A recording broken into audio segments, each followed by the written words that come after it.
Okay, so today we're gonna talk about how to deal with sin and kind of go more in depth with it. As Christians, our first thought is that when we come to Christ, that we will no longer struggle with sin, and that it's obviously through the power of Christ that can help us overcome it. Then last year, it was from my own experience. Last year when I got baptized, I was so high in spirit, like, oh, this is awesome, it's amazing. And then as weeks and months went by, I started facing this dilemma where I found myself tempted to return to my sinful patterns, whether it was the way I thought, whether what I was saying, even what I was acting. And it became difficult for me to accept because I was telling myself, like, in front of everyone, even in front of God, I gave my life to Him. And I'm still struggling with sin. So if you guys can take your Bibles out, please, or phones, Bible apps, and turn to 1 Samuel 15, the story of Saul and the Amalekites.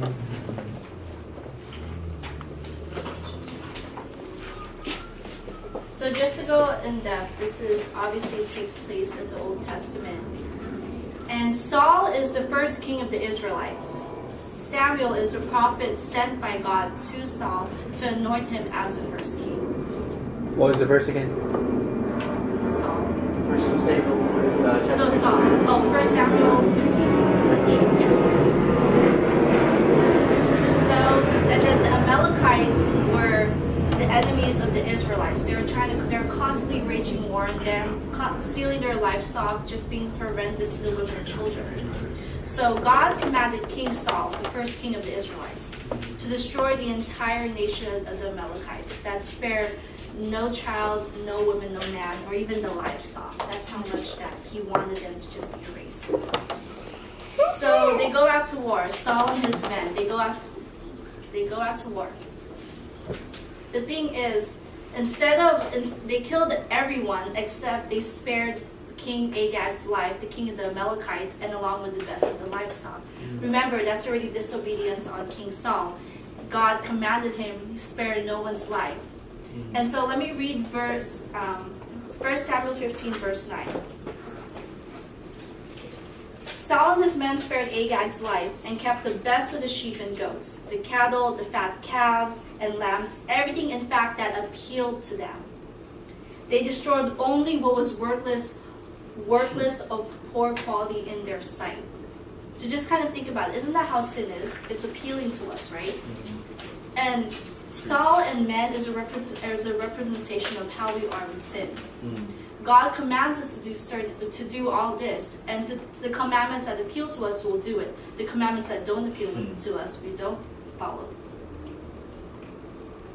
I can say that for myself too. So early next morning, obviously God saw it. I mean, He's God, He saw it. True. And then He reveals to Samuel the prophet, oh my goodness, bro, did you see that? I anointed him as the first king of the Israelites. I gave him all these blessings, and I commanded him one thing to do, and he disobeyed me. Now go and find him and tell him what I just said. So Samuel goes along, and he ends up finding Saul.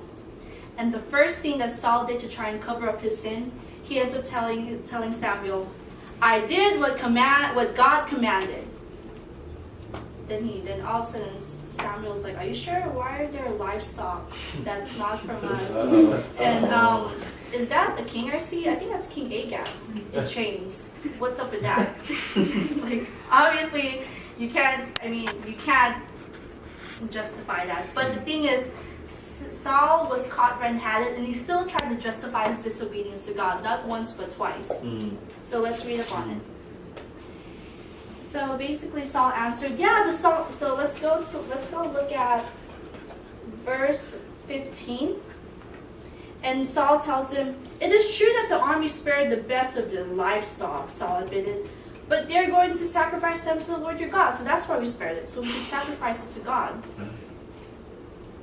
Nope, that's not what God commanded. So Samuel's like, stop, you're getting it wrong. If you didn't listen to, God commanded you to exactly kill everyone, But you went against that by what appealed to you, that you just kept the livestock that was the best and still kept King Agag. And Saul still, and this is how we deal with sin, right? We still insist on keeping that sin we like in our life. And Saul said, yeah, I know I brought back King Agag, but I mean, I killed everyone else, so doesn't that count? So then it goes to, so because of King Saul's disobedience, that cost him his throne, that cost him his rights to be the first king of the Israelites. Remember, what God looks at, He looks at the heart. And to be the leader, to lead the Israelites, you have to have a heart for Him. You have to have an obedience heart, and if you don't have that, you can't have the throne. So Saul, and that's how I was. I've been in relationship with another, and my testimony is that I've been relationship after relationship because I love the attention, the self-affirmation, and the confidence I got from them, from the guys I was with. So I decided that's it. I'm going to stop dating. So I thought that dealing with my sin was when I stopped dating, right? I mean, okay, good. I told God, okay, God, great. I cut that sin out of my life, so awesome. But the thing is, I didn't entirely deal with my sin because I still kept dating apps. I mean, I had Tinder, Christian Mingle, all that. I had all those. Christian Mingle. It's a different Christian Mingle. I had it, but I had all those. And I still kept my ex's number. I still kept my exes on Facebook. So in a way, I tried to justify to God, well, God, I still want them to see my Bible verses I post. I mean, maybe one day they could come to Christ, right? I mean, I tried to justify it. But I realized that I didn't realize that at the moment that I left the door open for sin to easily come into my life. That's why God told King Saul, kill all the Amalekites, kill the sinners. That's how we should deal with our sin. Kill it. We don't let it linger, because that's the sin that we keep in our life is the most vulnerable areas, right, in our life. And if we keep that, it's gonna set up barriers between you and the relationship with God. So going back to Saul, he pleads for forgiveness, or we call it forgiveness. Quote unquote forgiveness. And then he ends up still justifying his actions. He's like, oh, I'm so sorry to the high heavens, and then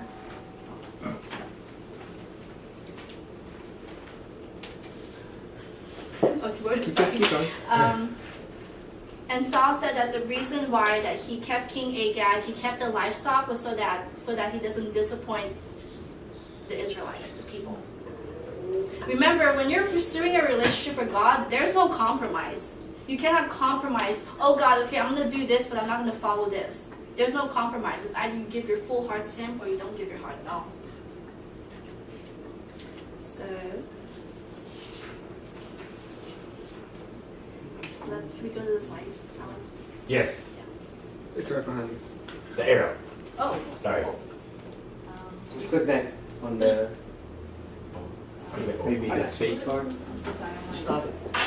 There you go. And then And then you see the arrows at the bottom right? you just you just need Direction to the to the slide on click it down. Cool. Or you can do space bar. So, thing. how to deal with your sin. X. You know, it's all in red.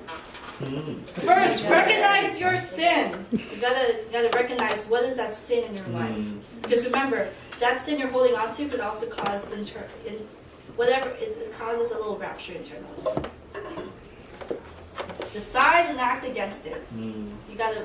Remember, God gave you free will, so you have to willfully choose. Do you want to continually to serve Him, or do you want to continually serve that sin? You can't have one or the other. Number 3, receive power over sin. And I'm going to touch base on that. So, number 1, recognize your sin. So, when you're confessing before God, you want to claim it in His name. You want to name what you're struggling with. You know, God knows whatever you're struggling with. It's just more powerful when you say you claim it in His name. Confess that specific sin for exactly what it is without reserve and justification. You don't justify your sin. Remember, you keep constantly making excuses for yourself, God's going to excuse you. That's good. It's true. You make excuses. Well, and basically stop hiding. I mean, everything that King Saul did, he hid. And God's like, girl, I see you. I seen it. I know what you did. You can't lie from me. I literally see I see everything. You can't hide from me. Stop lying. If God knows how many hair strands you have, He pretty much knows that you lied. He sees your heart. He knows when you're lying. And stop explaining. In all words, just cease the excuses, cease the justification for it. You know you're wrong, and you have to humble yourself and offer the Holy Spirit to you. So by doing this, awakens. When you do that, your heart, it softens your heart more, and you're more sensitive to the Holy Spirit to be able to work in you and to be able to deal with your sin.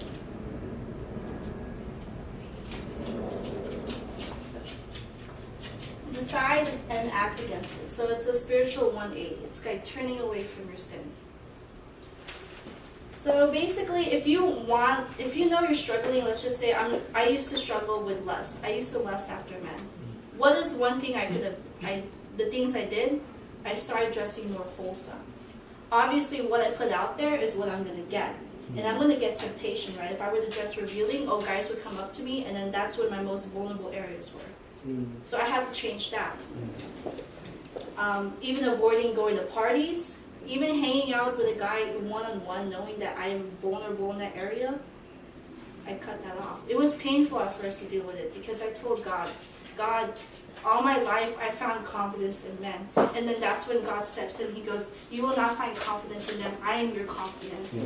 When I tell them, but Lord, I struggled with self-acceptance. I wanted this sin, Agags in my life, because that's the only time I felt accepted. He goes, I know how that feels because I wasn't accepted by my own people. But you know what? I am your acceptance. I am the one that will make you feel worthy. Those Agags in your life will bring you death. I bring you life.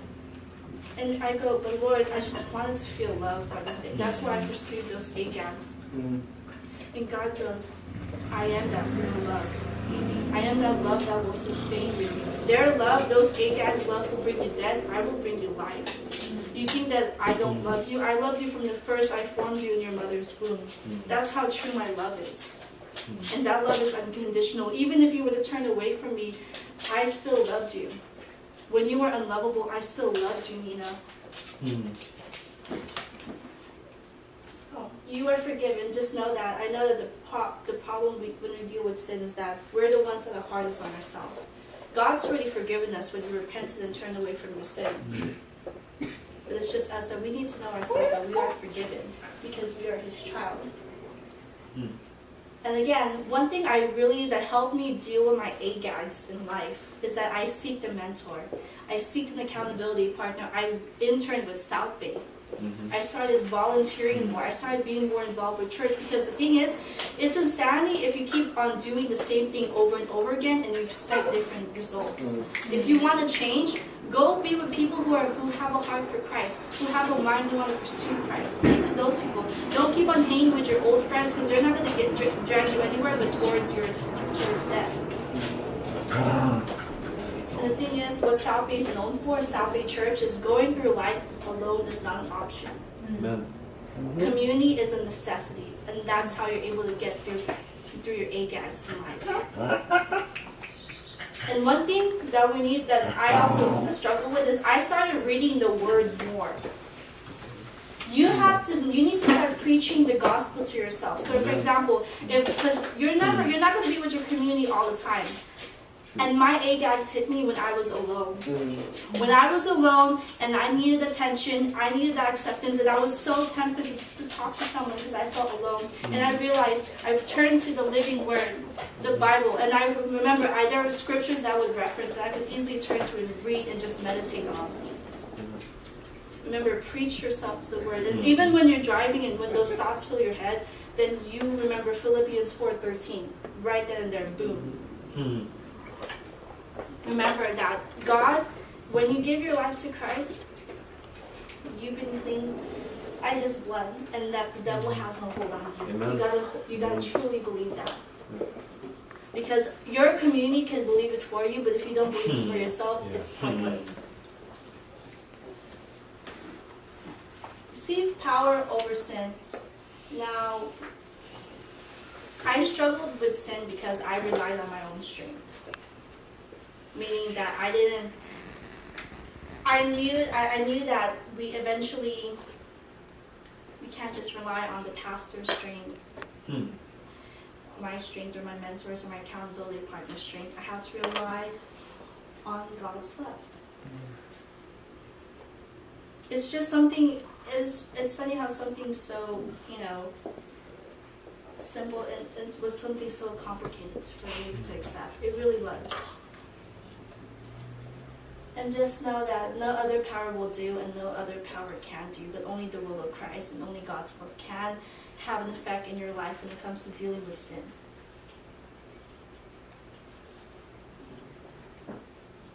Okay, now you're wondering, if God's love is the power I need, how do I tap into it? What do I need to do? And will it help me deal with my sins in life? Let me tell you this. We're human. We're always going to be struggling. We're always going to struggle with sin. That's just how it is. We live in a fallen world. But God sees your heart. If God, when it comes to hacking Agag, so going back to the story, at the end, Samuel, the prophet Samuel, calls King Agag. Now Agag thought that he's going to be released. But right in front of the Lord, Agag hacked Samuel hacked King Agag to death in front of the Lord. And that's in a representation of how we should deal with our sin. We should keep on continually putting it to death. And when you look at the definition of hacking, literally what do you have to do to hack something? You put in your effort, you put in your time, your dedication, your sweat, and your tears. You put everything into it, right? Until it's not there anymore. That's how we should deal with sin. Yeah, we may stumble, yeah, we may struggle, but if God sees you're putting in the effort, you're putting in the dedication to want to constantly pursue Him amidst such struggles, He honors that. He honors that effort. So, and one thing for how God's love can work in your life is the more you become rooted and grounded in His love, that the Holy Spirit will be able to move in us. And one thing I knew God's love was working inside of me is when I became selfless instead of self-serving. And that's how we look. Isn't that how we look at King Saul? He served himself. He wasn't selfless when he went out to try and wipe out the Amalekites. He wanted to serve himself. So that's why he kept King Agag. He kept all that livestock. He wasn't serving God. He was serving himself. When you truly serve God, you want to be selfless.